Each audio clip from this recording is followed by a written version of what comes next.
Аз доста се съпротивлях, като Алекс каза, че трябва да се снимаме, защото опита ми беше много, много негативен. Да, така е, за съжаление. И като 4-5 пъти си ходил на сесия, не можеш да си харесаш една снимка, нещата хич не са добре. Ти ми погледна сайта и аз ти казах нещо, моята поза, в която съм застанал с кръстени ръце, не е най-продаващото нещо на света.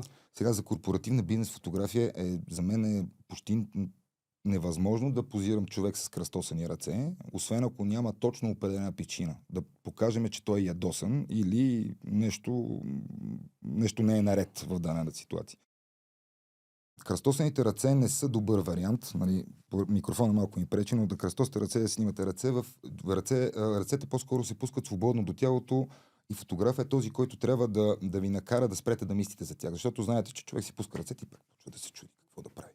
Когато обаче успеем да приковем вниманието на нашия клиент, който снимаме в момента, на нашия обект, който снимаме, е важно да го занимаваме с съвсем други неща. Посока на главата му, колко е пънат. Това да диша или да не диша не е наша работа. Важно е всички да дишат, защото много клиенти го правят нещо.